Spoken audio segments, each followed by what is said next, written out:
और शुरुआत इस वक्त की बड़ी खबर से करेंगे। कांग्रेस पर सूत्रों के हवाले से इस वक्त बड़ी खबर आ रही है। हिमाचल प्रदेश के अध्यक्ष प्रतिभा सिंह को बदला जा सकता है। प्रतिभा सिंह को कांग्रेस कार्य समिति में मिली है जगह। आमतौर पर किसी प्रदेश अध्यक्ष या सीएलपी लीडर को कार्य समिति का सदस्य नहीं बनाया जाता है। जल्दी हिमाचल प्रदेश के अध्यक्ष के नाम पर भी फैसला होगा। तो इस वक्त की बड़ी खबर आपको बता दें कि कांग्रेस पर सूत्रों के हवाले से बड़ी खबर आ रही है। हिमाचल प्रदेश की अध्यक्ष प्रतिभा सिंह को बदला जा सकता है। प्रतिभा सिंह को कांग्रेस कार्य समिति में जगह मिली है। आमतौर पर किसी प्रदेश अध्यक्ष या सीएलपी लीडर को कार्य समिति का सदस्य नहीं बनाया जाता है। जल्द ही हिमाचल प्रदेश के अध्यक्ष के नाम पर फैसला होगा।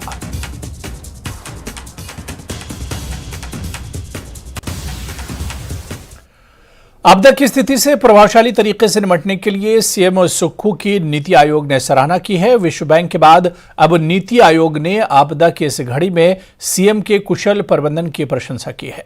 नीति आयोग के उपाध्यक्ष सुमन के बेरी ने एक पत्र के माध्यम से राज्य सरकार की तरफ से चलाए जा रहे राहत एवं बचाव कार्यों की सराहना की है। पत्र में कहा गया है कि हिमाचल प्रदेश सरकार आपदा प्रबंधन टीमों सहित अन्य सभी हितधारक जरूरतमंदों को राहत प्रदान करने के लिए सराहनीय काम कर रहे हैं। नीति आयोग इस चुनौतीपूर्ण समय में राज्य को हर संभव सहायता देने के लिए तैयार है।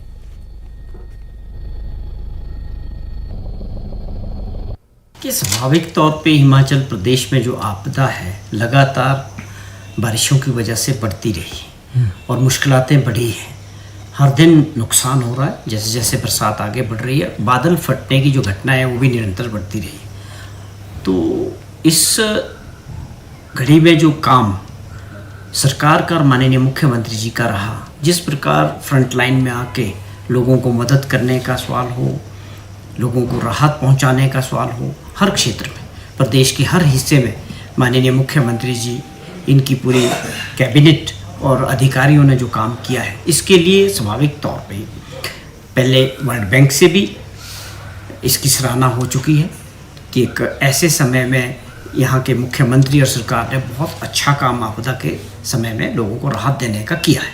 चाहे वो पर्यटकों को हिमाचल से निकालने की बात थी या लोगों को और हर तरह से सड़कों की राहत, बिजली, पानी, जो भी आपदा थी उसमें माननीय मुख्यमंत्री जी और सरकार ने अच्छा काम किया। इसको लेके वर्ल्ड बैंक ने भी तारीफ की और आज एक चिट्ठी हमको जो है नीति आयोग से भी आई है, जिसमें जिक्र किया गया है कि इन स्थिति में, इन हालात में जिस प्रकार के लगातार हिमाचल प्रदेश में आपदा है और उन आपदा की स्थिति में लोगों को राहत देने का और सहायता करने का काम हर क्षेत्र में माननीय मुख्यमंत्री जी ने किया और उनकी सरकार ने किया। इसको लेके नीति आयोग की एक चिट्ठी आई, उन्होंने इस बात की सराहना की है। आज एयरफोर्स की सहायता से 4 गंभीर मरीजों को कुल्लू के भुंटर एयरपोर्ट से सफलतापूर्वक एयरलिफ्ट कर पीजीआई चंडीगढ़ भेजा गया। इसकी जानकारी सीएम सुक्खू ने सोशल मीडिया एक्स के जरिए दी है। सीएम ने कहा कि आपातकालीन स्थिति में त्वरित कार्रवाई से ही लोगों की जान बचती है। यहां सीएम ने साझा कोशिशों के लिए सभी का आभार जताया।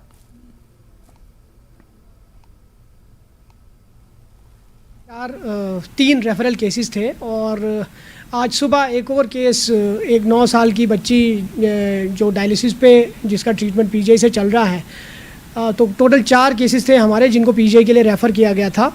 रोड्स क्योंकि कुल्लू के लिए जो है वो सारे एक्सेस अभी जो है वो बंद है, तो इसलिए हमने एयरफोर्स से हेलीकॉप्टर की डिमांड की थी, जो अभी भुंतर से जो है वो चारों पेशेंट्स को लेके एयरलिफ्ट करके जो है चंडीगढ़ के लिए निकल गया है। सराज विधानसभा के दुर्गम इलाकों में वायुसेना के हेलीकॉप्टर की मदद से राहत सामग्री भेजी जा रही है। जिन इलाकों में राहत सामग्री भेजी जा रही है उनमें कशौड़धार, थाच और भाटकीधार जैसे दुर्गम स्थान शामिल हैं। राशन की जो किटें बनाई गई हैं उनमें 15-15 किलो राशन डाला गया है, जिनमें चावल, आटा, तेल और किचन के जरूरी सामान शामिल हैं।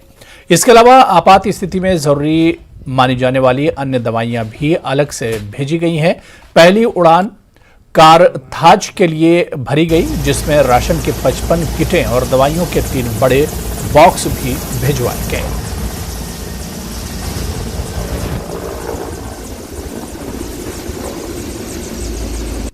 जी, जैसा कि परसों रात को और कल सुबह जितनी तेज़ बारिश हुई और कई जगह जो है अपनी लैंडस्लाइड्स हुए, जिससे कि रोड कनेक्टिविटी कट गई और फ्लैश फ्लड्स भी आए। तो ख़ास करके जो बाली चौकी का रीजन है, हमारा औत वाला जो एरिया है, बाली चौकी वाला एरिया और थुनाग वाला एरिया है, वहाँ पे हम अभी ये ऑपरेशन कर रहे हैं, जो कि डीसी साहब की अध्यक्षता में ये DDMA के अंदर ये कार्यक्रम किया जा रहा है, जिसमें कि राहत सामग्री जो है वो एयरफोर्स की हेलीकॉप्टर की मदद से ली जा रही है। जिसमें हमने जो बनाया है वो लगभग हमारे 3 ऐसे प्लेस हैं जो कम्प्लीटली कट चुके हैं।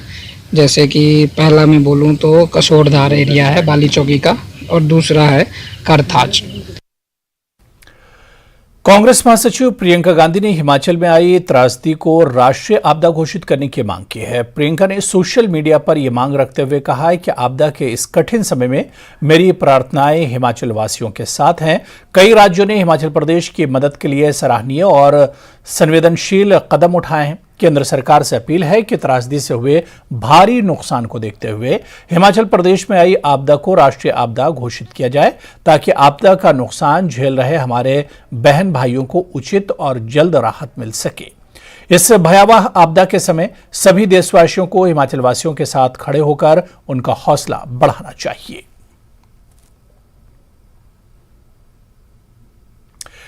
शिमला में सभी स्कूल कॉलेजेस 25 अगस्त तक बंद रहेंगे। उपायुक्त शिमला ने इसको लेकर आदेश जारी कर दिया है। मौसम को देखते हुए यह बड़ा फैसला लिया गया है।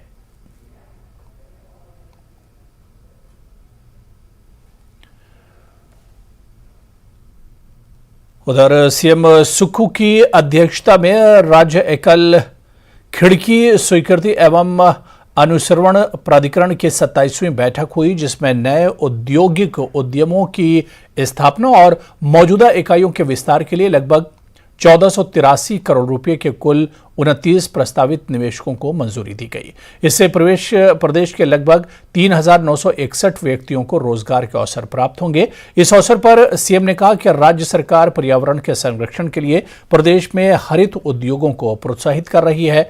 उन्होंने कहा कि राज्य सरकार प्रदेश में विकास और पर्यावरण के बीच संतुलन बनाए रखने के लिए प्रतिबद्ध है और इसे सर्वोच्च प्राथमिकता प्रदान की जा रही है।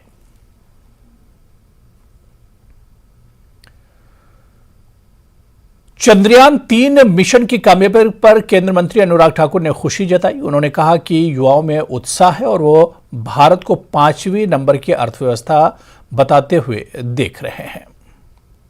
सबसे खुशी की बात है, युवाओं में एक उत्साह है। कल के चंद्रयान मिशन के बाद भी भारत को एक 10वें नंबर से 5वें नंबर की अर्थव्यवस्था बनता देखते भी, और युवाओं को ये महसूस भी होता है कि उनकी एक बहुत बड़ी भूमिका राष्ट्र निर्माण में है और देश को आगे बढ़ाने के लिए वो अपना हर कदम उसी दिशा में उठाने के लिए तैयार है।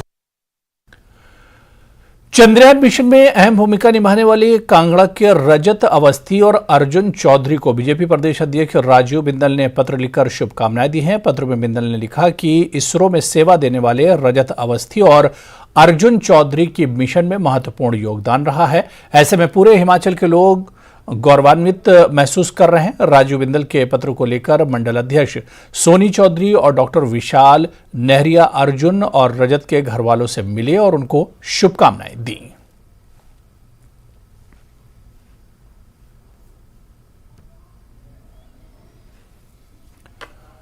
और चलिए कुल्लू से इस वक्त बड़ी खबर आपको बता दें कि बाजार की तीर्थन घाटी में दरकी है पहाड़ी। तीर्थन घाटी की 10 पंचायतों में आवाजाही बंद हुई है। खुंदन से बटाहड़ सड़क पर पहाड़ी दरकने से यातायात रुकी है। लोगों ने प्रशासन से जल्द सड़क बहाल करने की मांग की है। तो कुल्लू से इस वक्त बड़ी खबर तस्वीरें भी आपको दिखा रहे हैं, जहां पर बंजार की तीर्थन घाटी में पहाड़ी दरकी है, भूस्खलन हुआ है। तीर्थन घाटी की 10 पंचायतों में आवाजाही बंद हो गई है और इसके अलावा आपको बता दें कि इसके वजह से यातायात भी बंद हो गई है। ट्रैफिक पर भी इसका असर पड़ा है। लोगों ने प्रशासन से जल्द सड़क बहाल करने की मांग की है, क्योंकि पहाड़ से जो मलबा गिरा है वो सड़क पर आ गया है, जिसकी वजह से काफी ज्यादा लोगों को परेशानियों का सामना करना पड़ा है। खासतौर से ट्रैफिक सबसे ज्यादा इससे एक तरह से परेशानियां आ रही ट्रैफिक में, और जिसके चलते अब प्रशासन से अपील की गई है कि जल्द से जल्द सड़क बहाल की जाए ताकि लोगों को जो परेशानियां हो रही हैं उससे एक तरह से छुटकारा मिल सके।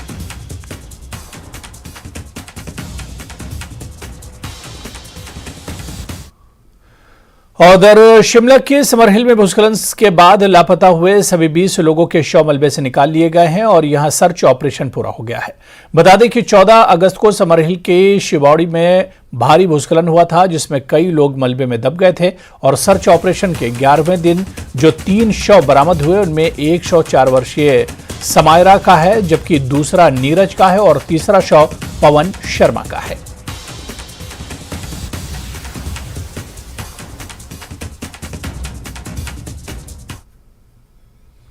और यहां पर फिलहाल रुकेंगे छोटे से ब्रेक के लिए।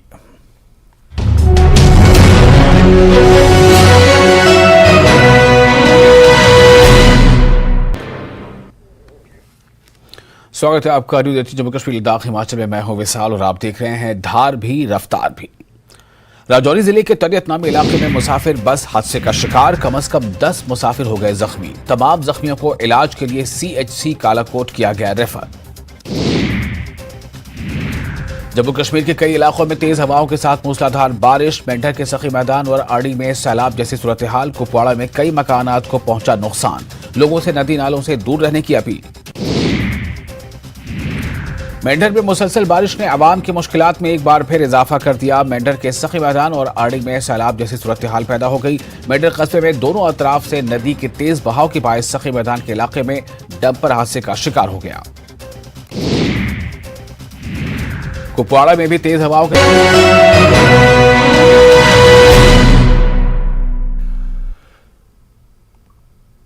कुल्लू में आनी के नए बस स्टैंड के पास भारी भूस्खलन के कारण 9 मकान जमींदोज हो गए हैं। गनीमत यह रही कि प्रशासन ने 5 दिन पहले ही नोटिस देकर भवन खाली कराए थे, जिस कारण इस घटना में जान माल का नुकसान नहीं हुआ है। हालांकि अभी भी भारी भूस्खलन के बाद आसपास के भवनों को नुकसान होने का खतरा बना हुआ है। Oh my God!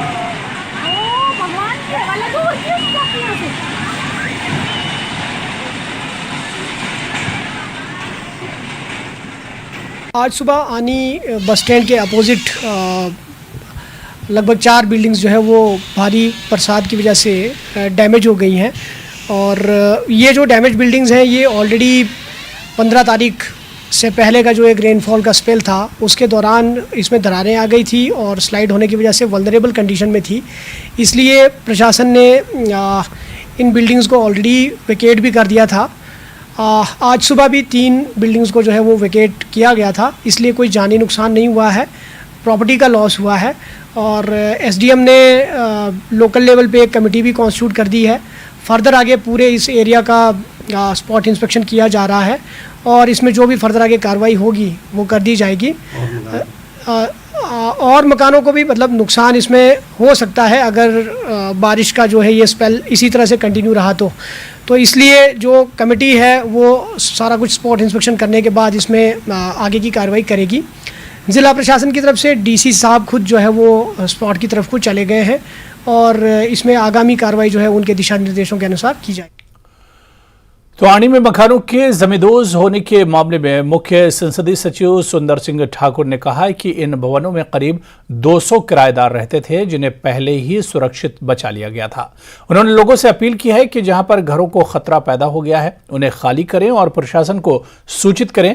सरकार की तरफ से ऐसे लोगों के रहने और खाने पीने का पूरा प्रबंध किया जा रहा है। कहीं पे भी ये स्थिति नहीं है। कृपया करके जो हमारे विपक्ष के नेता हैं, मैं ऐसी घड़ी में कोई जो एक सनसनी फैलाने की बात ना करें। कोई भूखमरी नहीं है, सब जगह अनाज पहुंचाया जा रहा है। बेहतर कनेक्टिविटी देनी हो, उसमें जो सड़क के रास्ते हमारे क्या बेशक अपना परवाणु से शिमला है या हमारा कीरतपुर से मनाली है या हमारा ये कांगड़ा से लेकर होते हुए मंडी तक का इलाका है, इन सभी रास्तों को इनको बिल्कुल बेहतर करना होगा और इसमें ताकि गाड़ियां आसानी से दौड़े। और चलिए एक और बड़ी खबर, कांगड़ा की बनेर खड्ड में आईपीएच विभाग के जेई राजेश चौधरी बह गए हैं। वो कांगड़ा के पालम के रहने वाले हैं और कांगड़ा डिवीजन के जलाड़ी में पेयजल परियोजना का निरीक्षण करने गए थे। घटना के समय वो 3 अन्य साथियों के साथ जलाड़ी पंप पर मौजूद थे। पंप के कुछ दूरी पर लहासा गिरने के दौरान आवाज हुई और जब तक जेई संभल पाते वो सीधे बनेर खड्ड में जा गिरे। रेस्क्यू टीम उनकी खोज में जुटी हुई है। घटना के चीफ इंजीनियर आईपीएच दीपक गर्ग ने पुष्टि की है।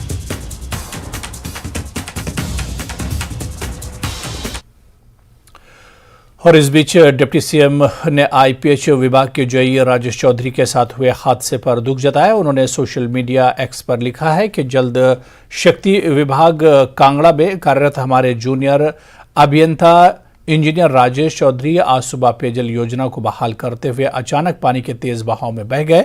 ये खबर बेहद चिंताजनक है। विभाग के अधिकारी एवं एसडीआरएफ की टीम मौके पर पहुंच चुकी है। उनकी तलाश जारी है। हम ईश्वर से उनके सकुशल होने की कामना करते हैं।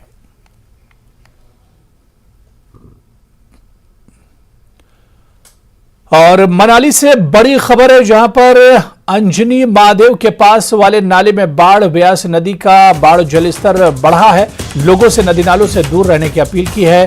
मनाली के ऊपरी क्षेत्र में भी लगातार बारिश हो रही है, जिसकी वजह से लोगों से अपील की गई है कि नदी नालों के पास लोग न जाएं, क्योंकि लगातार मौसम खराब है और खराब मौसम की वजह से लगातार नदी नालों का जलस्तर बढ़ रहा है और इसी वजह से लोगों से अपील की गई है कि नदी नालों के करीब लोग न जाएं।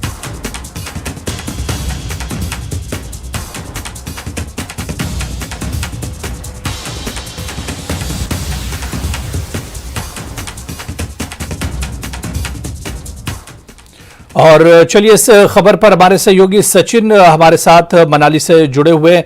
सचिन, मनाली का इस वक्त मौसम क्या कुछ है और लोगों से अपील की गई है कि नदी नालों के करीब न जाएं क्योंकि उनका जलस्तर लगातार बढ़ रहा है। इस वक्त हालात कैसे हैं?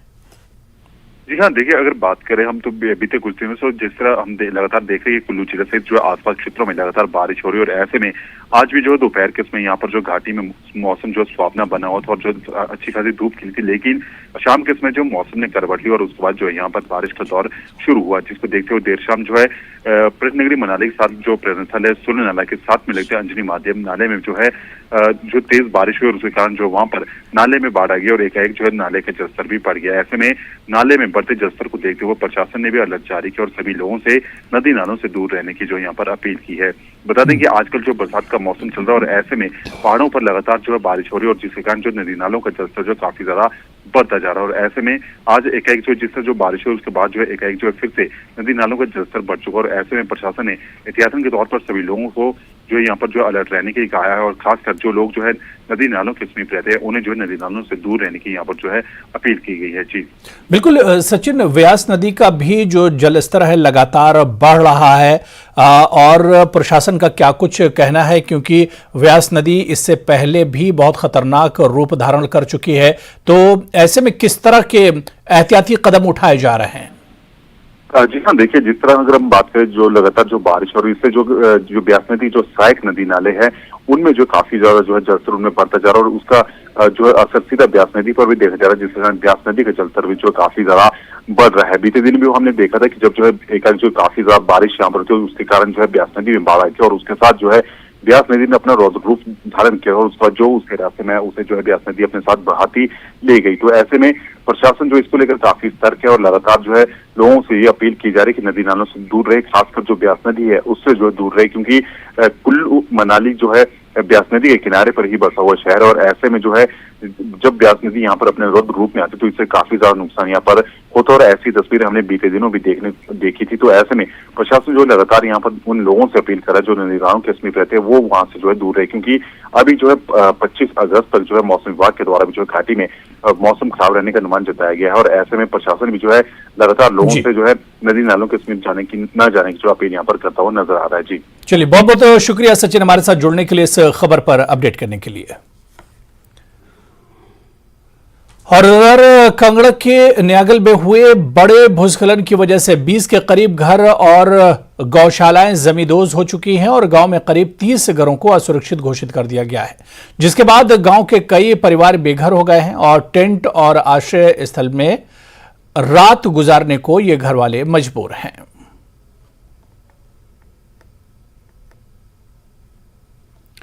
शिमला शहर के भूस्खलन संभावित क्षेत्रों का होगा भौगोलिक अध्ययन। इसको लेकर उपायुक्त शिमला के आग्रह पर उद्योग विभाग ने 4 सदस्यीय वैज्ञानिकों की टीम गठित की है। ये team advance study Dayanand school और ताराहाल स्कूल की भूमि की भूगोलीय जांच करेगी और रिपोर्ट उपायुक्त शिमला को सौंपेगी। रोड जो है वो खुली हुई हैं और जो इसके अलावा जो हमारी लिंक रोड्स वगैरह हैं उस पर जो विभाग काम कर रहा है। हमारा पीडब्ल्यूडी विभाग जो है वो लिंक रोड्स को बहाल करने के लिए प्रयासरत है। इसमें मेजरली जो है वो हमारे जो है लैंड स्लिप्स वगैरह आए हुए हैं, लैंड स्लाइड्स वगैरह आए हुए हैं, तो उनको जो है क्लियर किया जा रहा है और ये इंश्योर किया जा रहा है कि सेब को जो है मंडी तक ले जाया जा सके। पानी और को लेकर जो है अभी पूरे डिस्ट्रिक्ट में अराउंड 200 जो हमारे DTRs हैं वो डाउन है। पानी की स्कीम्स जो है उसका जो नंबर है वो इतना ज़्यादा नहीं है, तो मेनली क्योंकि बारिश होने की वजह से पेड़ों के गिरने की वजह से जो है लाइंस अफेक्टेड हुए हैं, तो लाइन का रिस्टोरेशन भी काम प्रगति पर है। जैसे मैंने पहले कहा कि जहाँ पे घर डैमेज हो जाता है फुल्ली, तो वहाँ पे 1,30,000 रुपये की राहत जो है गवर्नमेंट देती है। और पहले लेकिन उससे पहले जो है वो इमीडिएटली जो है फौरी राहत दी जाती है, तो वो डिपेंडिंग ऑन कि कितना डैमेज है उसके हिसाब से दिया जाता है। तो वो अगर जैसे किसी का घर पूरी तरह से नष्ट हो जाता है और उसकी बिलोंगिंग जो है उसमें हो जाती है डैमेज, तो उनको जो है एक सब्सटैंशियल अमाउंट जो है इनिशियली दिया जाता है, पर फाइनली जो है फुल जो अमाउंट होता है वो फिर उसके बाद प्रॉपर केस बना के एक प्रोसीजर के थ्रू दिया जाता है।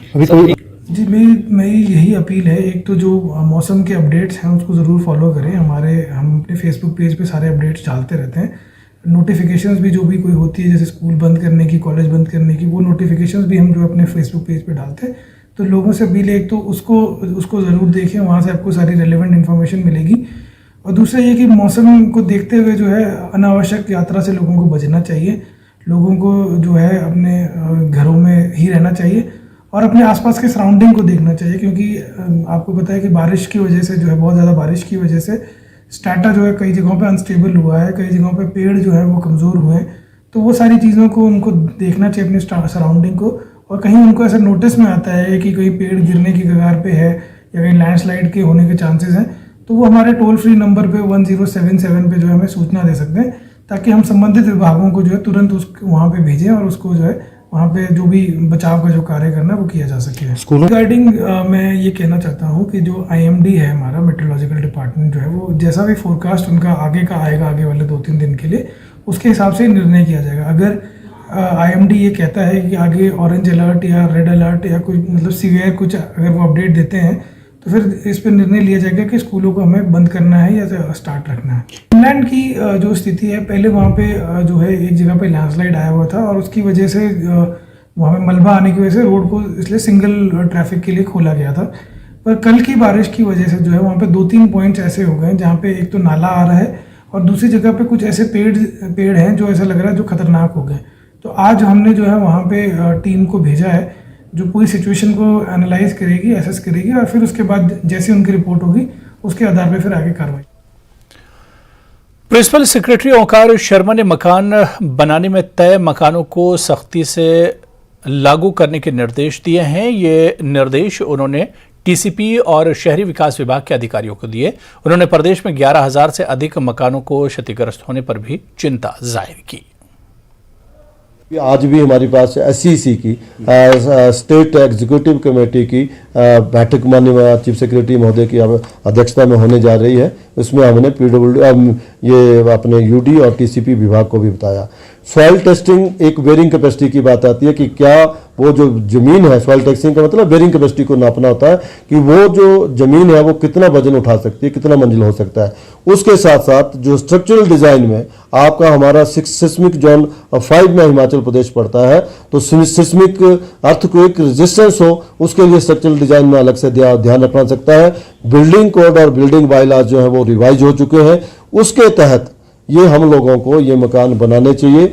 और उसके साथ साथ जो हमारे जो ट्रेडिशनल विजडम है, जो स्थानीय लोग हमारे बुजुर्ग जो होते थे हमेशा नदी नालों से और स्लोप से हट करके मकान बनाते थे, इसलिए आपने देखा होगा कि ट्रेडिशनल गांव में इस प्रकार का नुकसान नहीं होता है। लेकिन आज की डेट में हम लोग जो है जहां खाली स्थान मिल जाता है, जहां जमीन खरीद लेते हैं और मकान बना लेते हैं, और इस प्रकार से जैसे कि मैंने बताया 12-12,500 मकानों का क्षतिग्रस्त होना छोटा आंकड़ा नहीं है, ये बढ़ता ही जा रहा है। मुझे लगता है कि ये दर्शाता है कि हमने प्रकृति के विरुद्ध कितनी जगह हम लोगों ने इस प्रकार की कंस्ट्रक्शन की।